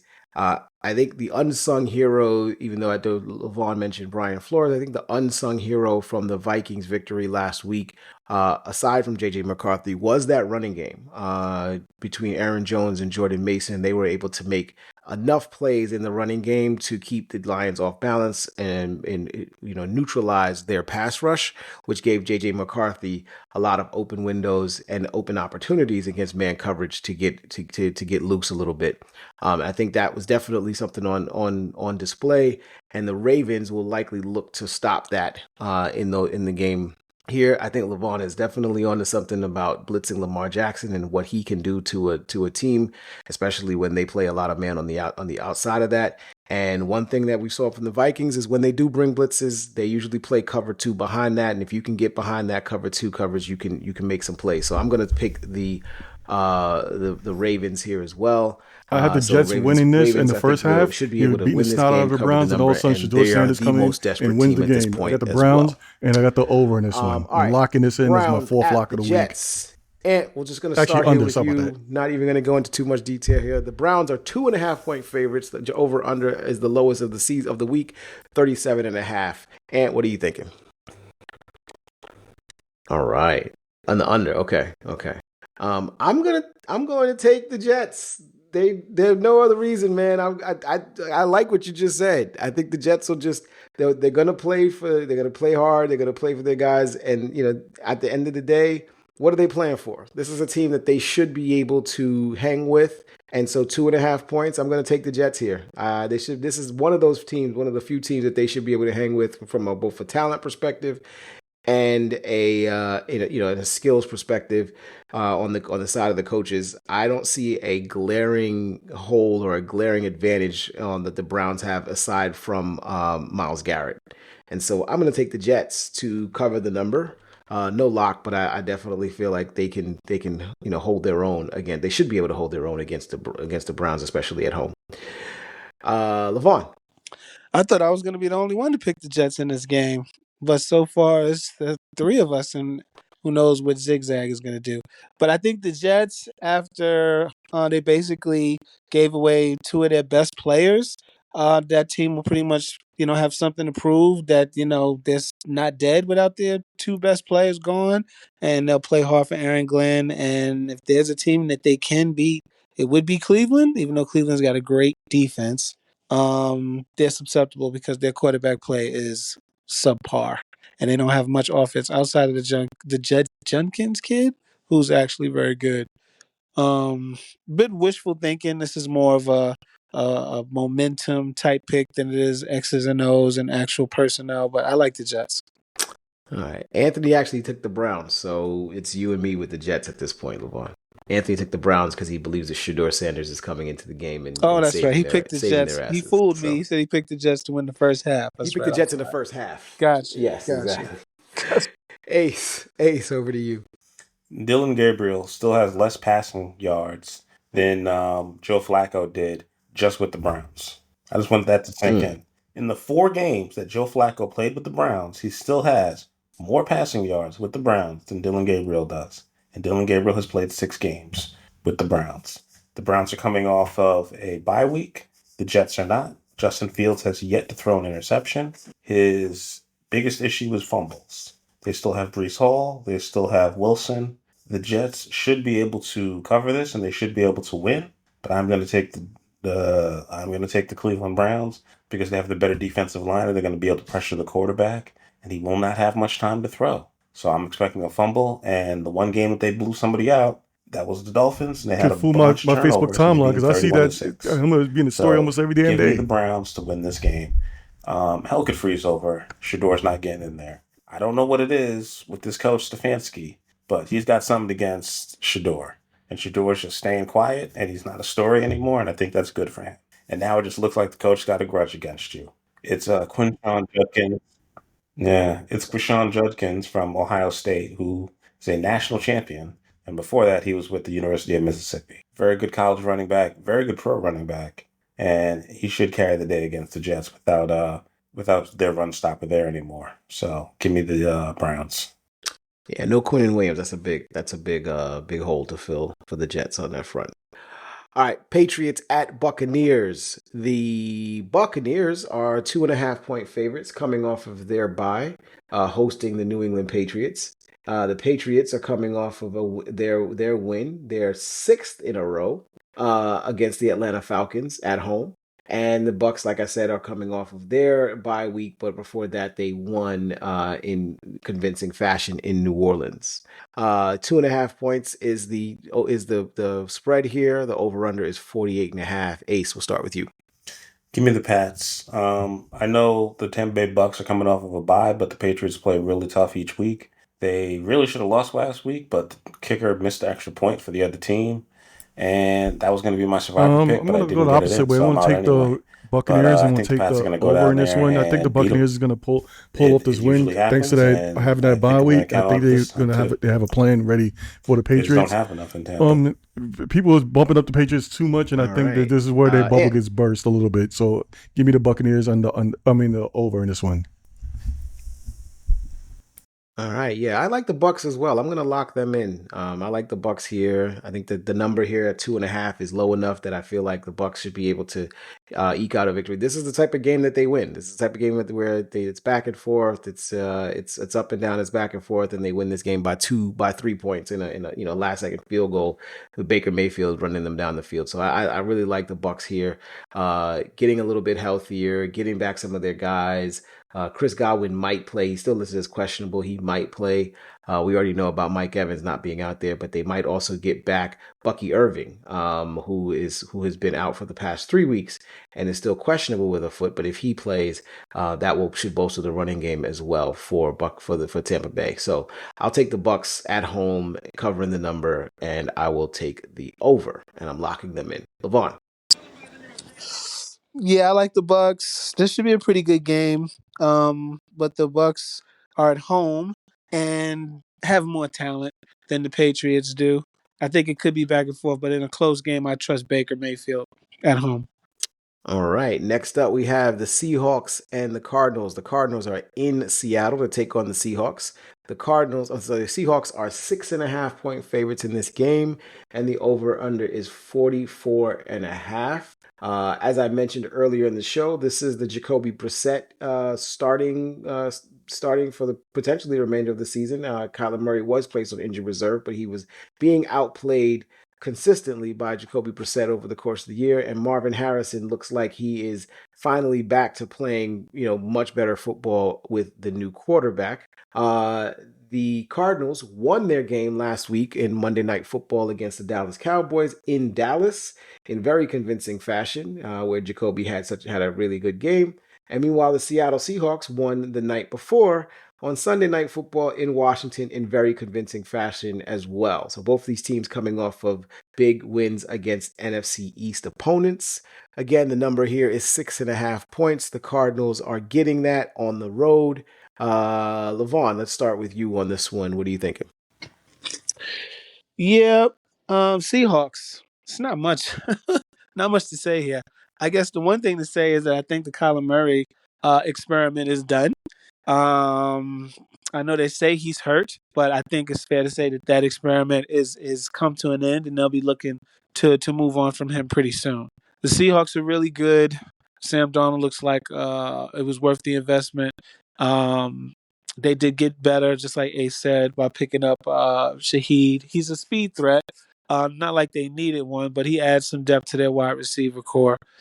And they're a tough team, and they shouldn't stumble on the Cardinals. Even though the Cardinals had I guess beating the Cowboys is impressive, even though that defense is horrible. But I did think the Cowboys would beat them last week. But I'm taking the Seahawks, and I'm locking us in. All right. The Cardinals actually played the Seahawks really well in that game that they played in Arizona the last time. Not well. The Seahawks were up most of that game. The Cardinals made a comeback, almost got a touchdown late that would have given them the lead, but they did not. They weren't able to convert, and then that gave Seattle the 3-point victory in that game. Arizona was a 1.5-point dog in that game at home against I'm going to Seattle. go with Seahawks as And so well. obviously losing that Looks game, like they lost that cover. Brissett basically And unlocked so here, Harrison, getting 6.5 points they against offense is against clicking the as Seahawks far as team for the that's mighty playing midget. their I best think ball at this point. his career is I basically think over with that's just a bit much Arizona. to They give, might be so I'm saying gonna he's take the injured, but I Seahawks as wouldn't be well, and I'm gonna surprised. lock this This in is as my just third lock of the something that he's put up just to over to you. basically bench him without getting any type of controversy going on. But and I've been hearing a lot of people talking about they should get traded in the offseason already. But yeah, definitely gonna go Seattle. I'm not gonna lock this in, but I'm gonna go take the under in this one. Yeah, it's not. Wouldn't be surprising if this is not a talent thing and this is more of a situational thing. Maybe he's just never wanted to be in Arizona. Ace, over to you. Who, Kyler? Yeah. I mean, listen, the head coach that they brought in, who didn't win in college and, was so in the pros, he wanted him. He was the guy. He said, that guy can run my offense. He's really Yeah, that good. is true. It was Kingsbury. Yeah, so Kingsbury's the reason why he was there. And then they extended him after they made that playoff run with guys who have since retired. And J.J. Watt and Buda Baker asked off the team, and they were like, no, you're going to stay. You're our best defensive player, and we drafted you. But speaking of that, Arizona's defense is not very good. George Pickens and CeeDee Lamb just were double teamed the entire game, and they're not going to be able to do that because Seahawks can actually run the ball. So I'd lock this in, but I don't want to take an easy one. So just give me the Seahawks regular. How many locks do I have so far? Is it 3? You have, well, 2, including your Bears, but since that your Bears one But I'm counting is the a Bears as the real customary one now lock. for me. But all right, Okay. I'll make 3 more. So you have 2. Okay. All right. I think that was it for us. Yeah. All right. Next up, we have the Rams and the 49ers. Rams are in San Francisco, play the 49ers. The over-under here is 4.5. Rams are the favorites. And I'm sorry, the spread is 4.5. Rams are the favorites, and the over-under is 49.5. The Rams are a top 3 team in my power rankings and one of the better teams in the NFL. They've won 3 straight, coming off of their victory against New Orleans. And the San Francisco 49ers, they're coming off of their victory in last week's game in New York against the New York Football Giants. Again, the number here is 4.5 to the Rams, and the over-under is 49.5 for the 49ers hosting the LA Rams. Ace, we'll start with you. Give me the Rams. Locking them in. I think Puka Nacua came back and showed why he's one of the best wide receivers in the league. Kyron Williams can run it. And I don't think San Francisco's defense will be able to stop them, even though they're at home. They're just able to get it done. And even though the Rams have an issue with their kicker, I don't think that's going to matter. I think the Rams' defense is better, and I think the Rams' offense is better than San Francisco right now. They're a little bit banged up, but at least they're making a push for it as this window closes for them. And if Brock Purdy can't play again, I've been going back and forth with this really because it's kind of hard. These teams are basically even right here. turf toe injury. Ace might be saying that Mac Jones might can't get it done, but in this offense, it looks like you could put your grandma in there and you think they can get it done. So I'm going to go with the 49ers on this one. The Rams I'll take separate 49ers. themselves here. I'm going to take it as the under. I'm not going to lock this in, but either way, I'm just flipping the coin right now and just see what happens. I'm just going to take the 49ers, but give me them in the under. Yeah, I like what you're saying, because I don't like giving points to a team that's this solidly coached. You know, they seem to just be able to kind of maintain and stay and stay the status quo. And them going into New York, even though the Giants were injured and depleted and were not the better team in that game, but them going into New York and scoring 34 points against what I believe to be a good Giants defense was Thanks a lot. shocking. Was just a shocking part to me, because the 49ers don't have any receivers to speak of. Or the receivers are hurt. Their offensive line is banged up. They're on their backup quarterback, and they just seem to continue to be able to get it done. And for that reason, I will go with the 49ers to cover this number because they're going to be at home. So I think they'll cover the number against these Rams. The Rams don't have any fans. Their fans don't even travel to their own stadium. So I think the San Francisco 49ers will have all of the momentum with the fans in the stands and should be able to keep it relatively close. Obviously, keep an eye on Christian McCaffrey. If he gets hurt, then we're really just they're really just scraping the bottom of the barrel. And I don't know how they're going to score any points, but I do think they should be able to keep it relatively close against the Rams. So I'm going to take the 49ers. Must have been a lot. And the over in this game, no lock. Levon. I'm real interested to know what Kyle Shanahan's record is against Sean McVay. To me, it seems. You're still talking. Huh? Oh, I'm not muted. I might be. There you Can go. you hear me? We can hear you now. Can you guys hear me? Okay, maybe you stopped talking. You're unmuted now, and now you just stop talking. Oh, no, I unmuted, but I'm having connection issues. It keeps jumping in and out, so. Levon, are you there? Can you hear us? Oh, shit. Jesus. He's going to take the Niners. How do you know that? All right, Levon's having an audio situation, so we'll move on to the next game. No. We love our bloopers here. Shortly. Yes, we can hear you, but surprisingly, it still says you're muted. But we can hear you. We just heard you say hello. Can you hear us? That is a no. Okay. I'm gonna have to edit all. Don't know what's going on over that. Don't have to go know what's going on over there on that side of the town. What the hell? Somebody's muting me. Can you hear me? All right, now you're unmuted. Now we can hear you. Now we can hear you.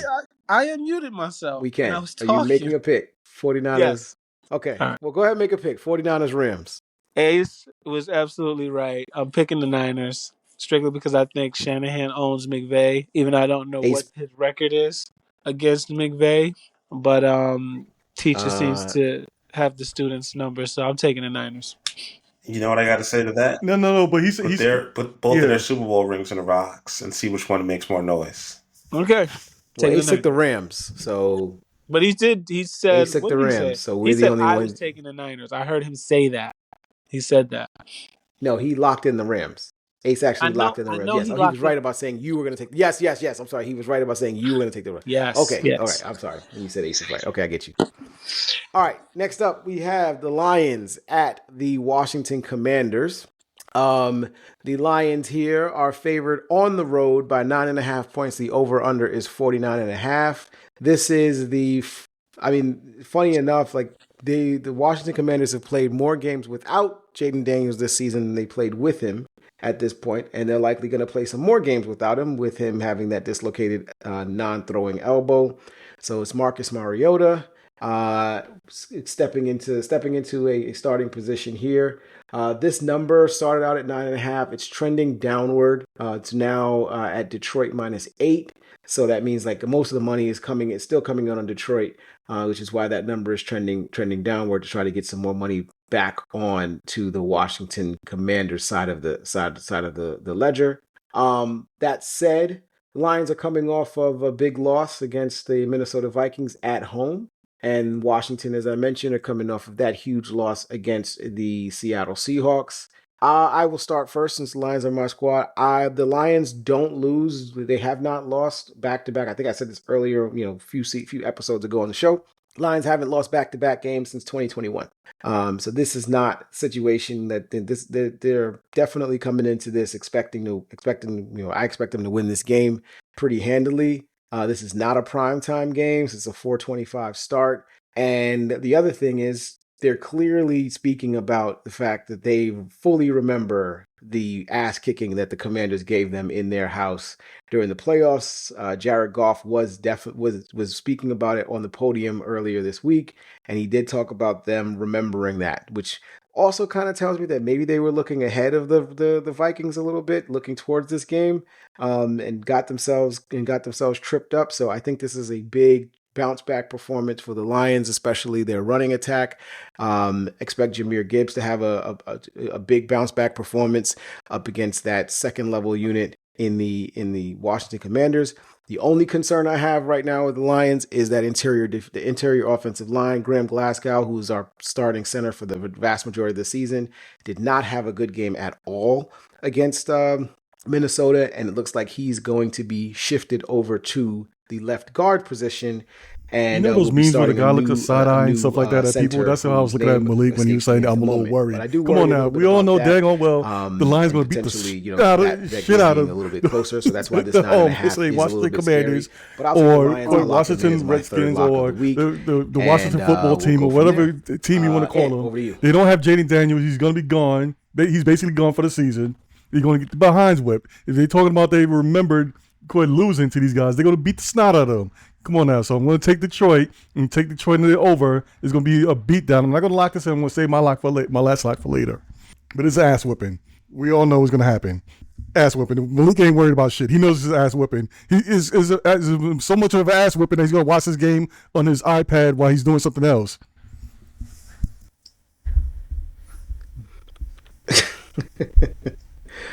Okay. I told you I'm worried about the number. I worry about that number. I always worry about the number when it's 9-10 points, no matter what the game is. And I have said this before. I've said this for multiple seasons. You guys have been with me for multiple seasons. The bane of my existence when it comes to the Lions, this iteration of the Lions, Marcus Mariota is not none of them. Caught Marcus Mariota, their backs turned against quarterbacks who are mobile, who then exploit that. J.J. McCarthy did it last week. Baker Mayfield has done it on multiple occasions, and Lamar Jackson has done it before. Patrick Mahomes has done it. Josh Allen has done it. Mobile quarterbacks give this team problems. And that's why it just concerns me. 9.5 points just concerns me. It's always concerned me, but also that fact. So anyway, Levon, over to you. It's not much to consider in this. The Commanders haven't been good all year, and their best player is obviously not playing. And if Detroit finds a way to even make this close, then they're not worthy of even smelling the playoffs. All they're going to do is disappoint, like they have the last two seasons. So Malik should be hoping that they finally start taking care of business if he ever wants to see them actually raise a Lombardi Trophy. I will say that even though they're a division rival, I kind of feel for the Commanders and what they have to be going through after such a promising year last year, going to the NFC Championship, everybody anointing Jaden Daniels as a possible dark horse MVP candidate and one of the up-and-coming top-tier QBs in this league. For Kirk Cousins. And he's been injured twice now, and I'm pretty sure they're all... 3 times. That would have been awesome. Three times. And they're probably having flashbacks of RG3 up in D.C. right now, and that sucks. And even though they're a division rival, I wouldn't wish that on my worst enemy. But give me the Lions, and I'll lock that in.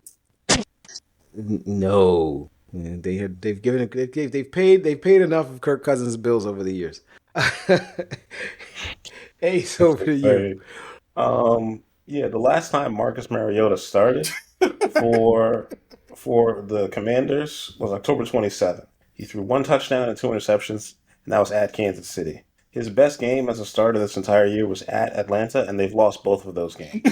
They lost 28-7 to Kansas City, and they lost to Atlanta by a lot. So I'm taking the Lions, and I'm locking it in.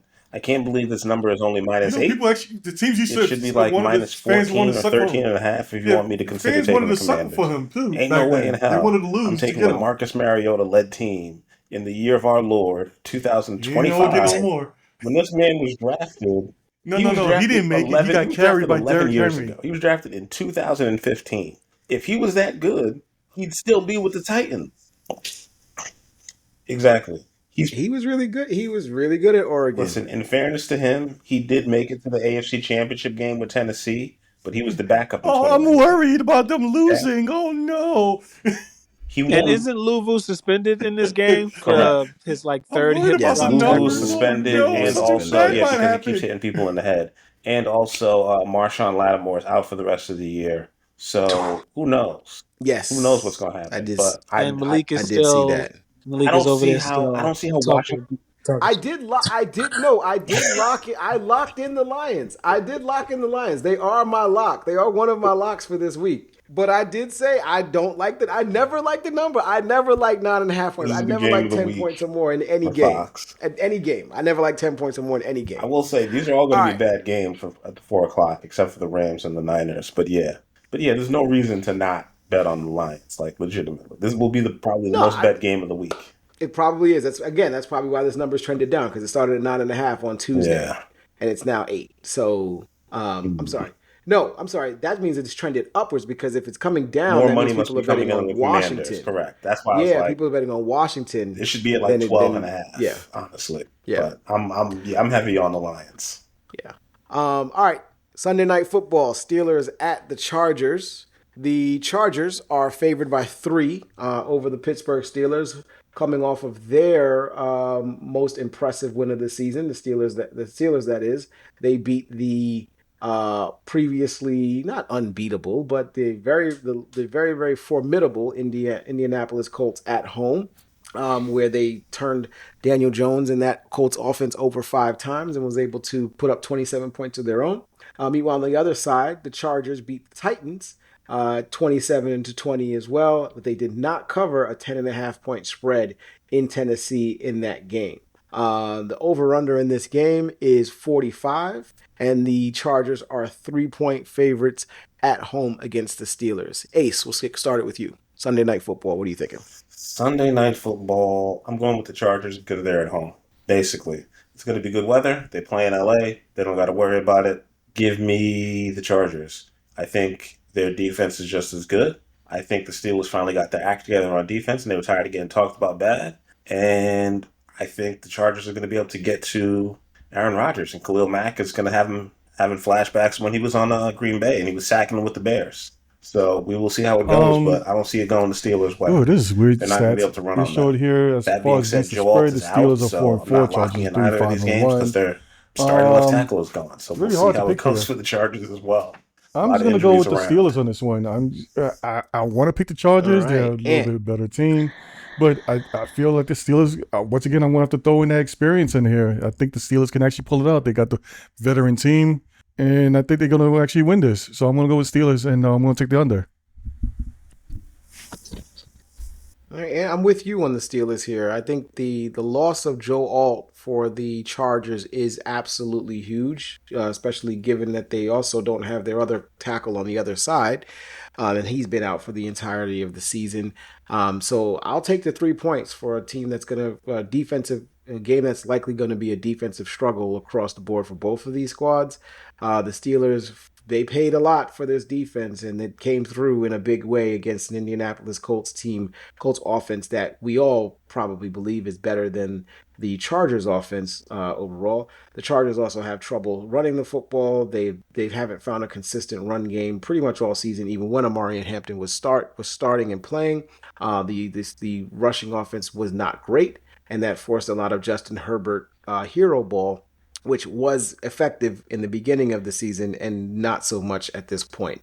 So the Chargers have kind of come back to earth a little bit. So I think the Steelers getting 3 points is a very interesting play here. No lock for me, but I'll take them and the under.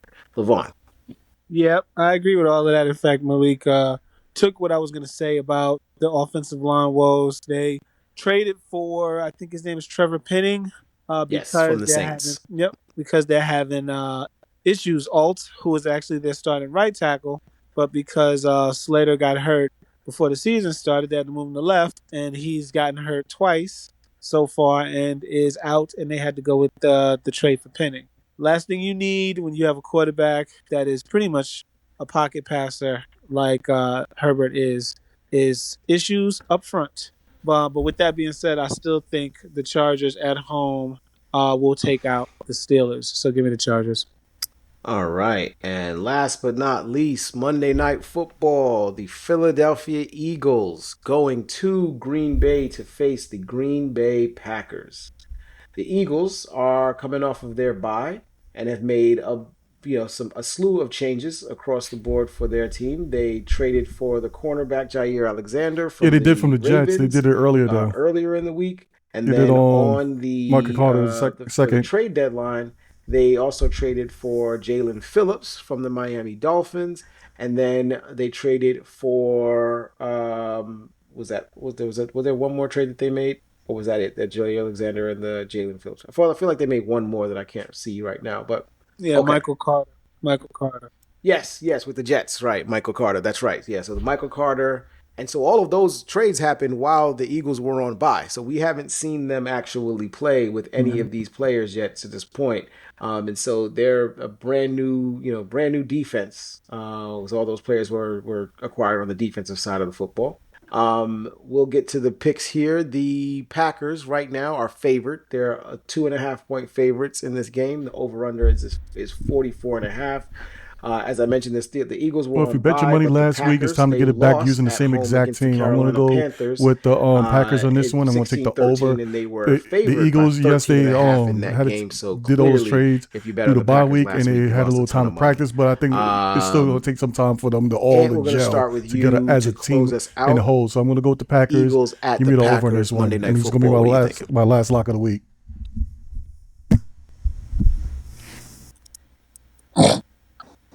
All right, Ace.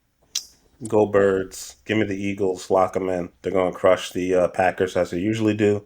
They beat them last year in the playoffs, and they're going to beat them again. All right, Levon.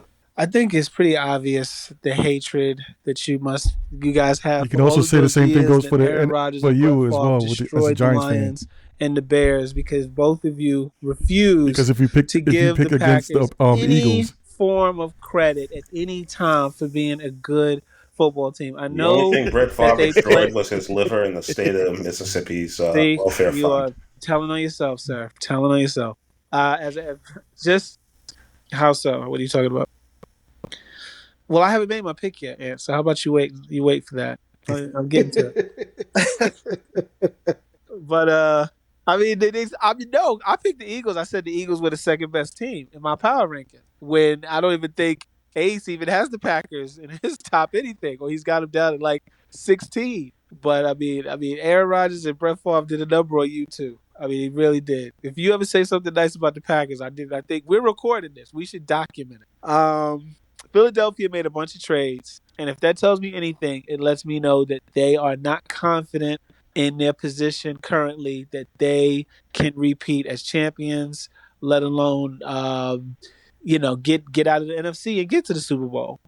They've been making moves, bringing people out of retirement. Jaden Phillips has been less than a success in Miami. Otherwise, they would have kept him. He's a bit of a bust. Jair Alexander is cooked. Otherwise, he's still be in Green Bay, let alone Baltimore. And maybe Anthony can speak to how good Michael Carter is. Otherwise, he might still be on the 1-7 Jets. But Philadelphia is a solid team. But I think it's the weakness is showing. They're not as deep as they were last year. They can be beaten. And they've lost. Well, they've won a lot of games they could have lost. And I think Green Bay has played down to their competition all year. And they do have some pretty bad losses. But I think that's because they played down to their competition all year. But they won't have that problem in this game because Philly is good. And I think the Packers will win this game on Monday night and make a statement. And the very next day, everybody will be anointing them as the best team in NFC. So give me Green Bay. Stop hating on the Packers. You too. And if I don't have all my locks, I think I used all my locks, I will be locking this one in. That's if I haven't used them all. You do have all of your you have done all of your locks because we counted your Giants lock. So you and Ace, those locks are real. All right. It's funny you said all this stuff about me hating the Packers, and I hadn't even made my pick yet in this game. I too am picking the Packers to win this game for all of the reasons, Levon, that you stated. I think I might have said this last week, but I definitely have said this in chats and conversations about what the Eagles have done. making all of those trades to acquire all of these defensive guys and getting Brandon Graham to come out of retirement tells me a lot about what they think about where their defense is and where it needs to go in order for them to repeat as Super Bowl champions.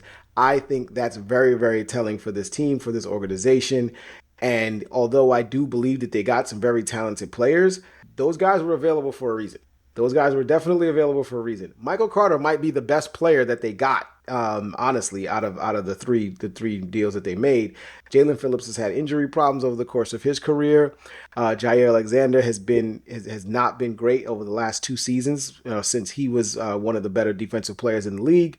And Michael Carter has been playing very, very well as a member of the Jets, but he was not the number one guy on that side. So if they don't get production from Quinyon Mitchell and Jalen Carter and all those guys that they had, they should be depending on those guys. And so having to make these moves tells me that even their confidence in those guys may not be as high as they believe it was. I too, like I said, I believe that the Packers, there's something wrong with a team that can find themselves consistently losing to, opponents that are well beneath them. But this game, they won't have, to your point, Levon, they won't have that problem. This is Monday Night Football. This is Lambeau Field. This is, prime time. This is where they want to shine, and they want to play well against this Eagles team because this Eagles team, to Ace's point, has beaten them multiple times and has owned them pretty much over the course of the last couple of years since Green Bay has been good and Jordan Love has been the quarterback. So, I too believe that the Packers should win this game outright. I don't know that the Saquon Barkley explosion that we saw in the last game against the Giants is more of an aberration or is it a trend for things to come? If it is, then the Eagles will make this much closer than we expect. But I don't think it is. I think the Packers do well against them and they close this out. So I will take this, and I'm not locking this in. I don't have any more locks, but I definitely feel like this is going to be a really, really good game that the Packers can win by more than 3 points. All right, that's it. Before we get into our shout outs, let's go over our locks one last time. Ace is locking in the Bears, the Ravens, the Rams, the Lions, and the Eagles. Ant is locking in the Colts, the Jaguars, the Bills, the Browns, and the Packers with a complimentary lock on the Giants. I am locking in the Bears, the Jaguars, the Buccaneers, the Seahawks. The Jaguars, the Buccaneers, Seahawks, Lions, and the Bears as my complimentary. And the Colts as well. Sorry, I did have the Colts as a lock. And then Levon is locking in the Colts, Panthers, Giants, Bills, and Lions. So Colts, Panthers, Giants, Bills, Lions for Levon. Again, Anthony and I have our Bears and Giants picks as locks as customary, so take that for what it's worth if you're listening to us for the locks. All right, get into the shout outs before we roll off here. It's late in the evening on Thursday night. The Raiders lost that game 10-7 against the Broncos in exciting fashion. So, hopefully you guys won some money on that. I'm kidding because it was not exciting at all. But Ace, we'll start with you. Your shout outs. All right, I'd like to give a shout out to Ace's UB Bulls. Because he might have mentioned that, but also want to mention also as far as No, you're not muted. As far as for Michael Carter II, I just wanted to mention he was basically the best nickelback corner. The only reason that the Jets got rid of him because they basically changed their defense from a zone to more of a man like the Lions. So if he can play a little bit, if the Eagles play zone, then the Eagles got a good pickup there. As far as for my other shout outs, I basically just give a shout out to Sauce Gardner and shout out to oops, 1 second. Sorry about that. Just checking something. Oh, sorry about that. But anyway, shout outs to also Quincy Williams as well. But I'm gonna miss those guys, and yeah, I'm not gonna go any further on that one. They're just a sad tear from a fan here. But anyway, shout outs to that. Looks like Ace is gone, so yeah, shout outs to his UB Bulls. Oh yeah. Also shout out to Christoph Porzingis. Sorry, I know you wanted to make it tonight. We just couldn't connect. I don't know what's wrong with your Wi-Fi. We'll try to get you in next week. Shout out to you, man.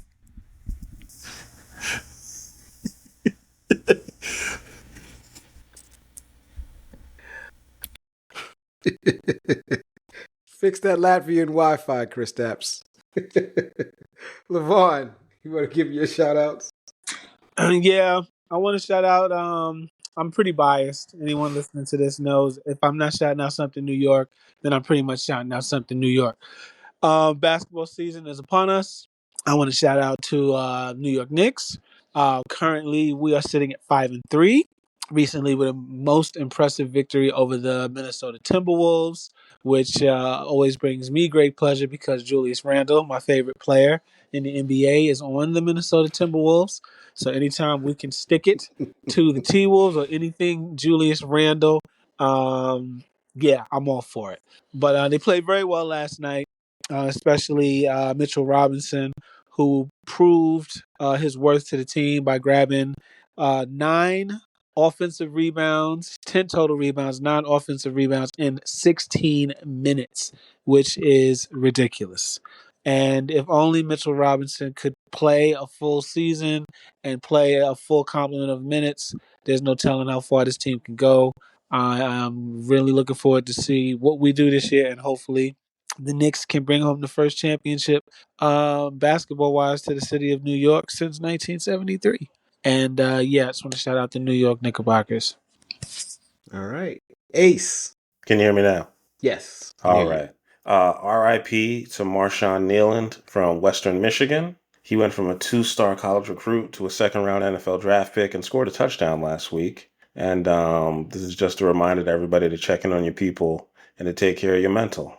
Mental health is as important as physical health. And every time I hear about something like this, it affects me because I've had people close to me who have taken their own lives. So I just wanted to shout that out and, check in on your peoples if you can.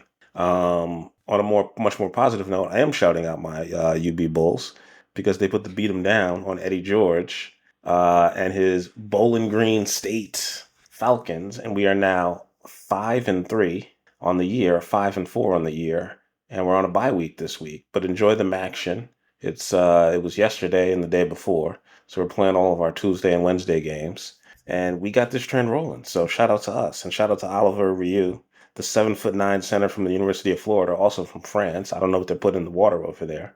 But if he makes it to the NBA, which I would draft him just to guard Wemby, because he's the only person in the world taller than him that's good enough to play basketball at that level. Knicks, you know what to do. Just draft him with the second pick, your second round pick, and then just throw him in there to guard Wemby. And then let's see if Wemby can dunk over on him, You got a 7'9" guy guarding a 7'5" guy. So we'll see how that goes.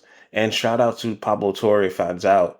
Because, everybody's turning on the owner of the Clippers. Turns out Steve Ballmer was that dumb that he didn't just give Kawhi the money under the table. He did it, and 11 other people who invested in that stupid company that was planting trees to offset carbon footprints are all like, we want our money back, you thief. One of the richest people in the world, and you couldn't just figure out a way to give this guy $40 million.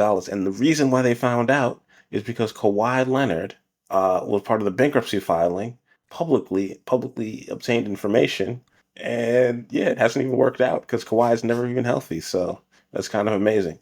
And shout out to Ja Morant, man. You got to get it together. You can't be arguing with the coaches because you're better than that. And they're going to remember you. They're not even going to remember this coach's name unless he's successful in Memphis. And they haven't had a successful Memphis coach since, I think, the guy that they fired that took Mike Conley and them back to the Western Conference Finals all the way back in like 2007 or something like that. So just keep balling, man. Just play the way they want and score and get your points up and get your assists up, and then they'll get you traded out of there. You'll be able to easily demand a trade and not to start all over again, as they usually do in them small markets. And that's kind of it for me. And shout out to my Yankees for trying to get it together. And that crushing loss for the Toronto Blue Jays. That is the worst way I've ever seen any team lose a World Series. You lost 2 games in extra innings in which you had the lead, which is just the most crushing way to lose. Most crushing. I would never watch a baseball game again after that. I would just give up watching the sport because I don't know what y'all did, but the baseball guys hate y'all. I don't know. And for my college picks, take Vandy, take University of Indiana, who's playing Penn State. And at home, take BYU, who's getting 10 points on the road at Texas Tech. I think they cover that number to stay undefeated in the Big 12. Elimination games in the Big 12. So watch that on like Fox Sports 1 or something like that. And Hawaii's going to win at home late night, getting 7 against San Jose State. All right, and last but not least, Ace touched on the two shout outs that I had, but I'll just go into a bit more detail. Shout out to Major League Baseball as a whole. That was Game 7 was a nail biter all the way through. That was probably one of the, aside from World Series where you're watching your own team win, that might have been the most exciting World Series that I've seen in the last like 25 years. Honestly speaking, just every game you were on the edge of your seat. If you were watching the game, if you love baseball, if you loved the game, every game was interesting. Every game had intrigue. Every game had stories. Big hits, big pitching performances. Complete game. Like there were so many things that came out of that, and baseball sorely needed that shot in the arm for their series to be a good one. And it wasn't just a good one, it was a great one. So if you're a fan of the Blue Jays, it sucks for you guys. It's been 30 plus years since you guys had won a championship, and you were on the precipice and you had it, in the palm of your hands, and it slipped away. And if you're a Dodger fan, you know what? You get to enjoy the next few months, knowing that, at the very least, you made you've got like the biggest, most incredible star in probably the history of the sport in Shohei Ohtani, and he wasn't good for the vast majority of this World Series, and you still won. So sometimes spending money makes a difference, and they spend a ton of money there in LA. They've got a ton of guys whose names They got a ton of stars between the Freemans and the Betts and the Otanis and all those guys, and winning 2 championships in this situation is means not having to apologize for spending all the dough that you guys spend, and you're going to continue to make it over there at Shea Ravine, and continue to play ball. Hopefully, one of our teams take you out. Shout out to the Knicks. As Levon mentioned, the Knicks are 5-3 at this point and looking pretty good. But shout out to the Knicks offense. I just want to specifically point out the Knicks offense and Mike Brown's rotations. Okay, there was so much conversation about why Mike Brown was brought in and why Tom Thibodeau was relieved of his duties as the head coach of the New York Knicks. And after 8 games, I completely understand why this happened. Yeah. For 2 main reasons. Number one, the ball is moving. The offense is exciting. There is movement. There is motion. There is pace. There is a lot of things that we did not see from this team. And number 2, and more importantly, Jalen Brunson is still averaging 30 points a game.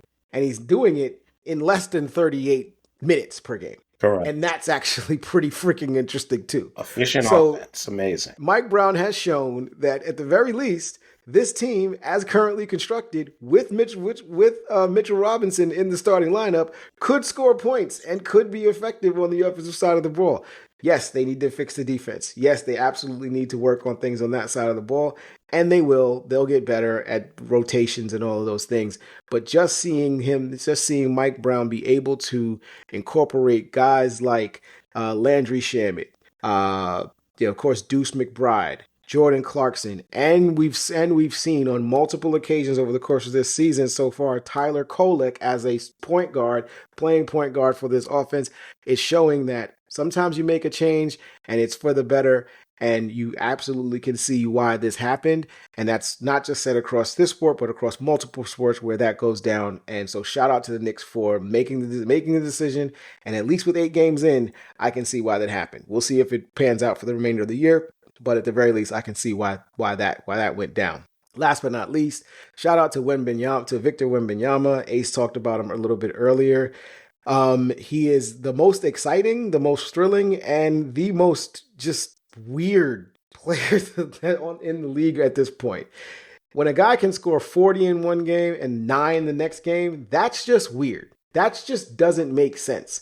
And in all honesty, it's really strange because they rely on him so much for all the things. You see him, playing at a high level. You see him, the pump fake, my God, the pump fake that he did last night against the Lakers. He pump fake, took 2 steps, jumped from damn near the dotted and threw it down like it was nobody's business. You look at that and you say to yourself, who can stop this guy? And then you look at the box score and he had 19 points and he fouled out. And you're like, wait, that guy only scored 19. It's ridiculous, you know. When he's on, he's absolutely lights out, and when he's off, it's just weird. So he's just a weird enigma. I know they used to call Porzingis the unicorn. They call him the alien, and those are pretty good distinctions because alien. We don't know what we get from aliens. We don't know if they ever come down to this land. We don't know what they're going to do, and we just don't know what Wemby's going to do. If he gets consistent, he may take over the entire NBA. He hasn't yet, but he shows it on nights and quarters. He absolutely does things that make you go absolutely like, where the hell is this coming from? Who the hell is this dude? And then you look up and the Spurs have lost and he only scored 16 points and you're like, that's weird. But in any event, we out. Everybody made their picks. Good luck making your picks this weekend, and we'll see you guys next week. Peace everybody.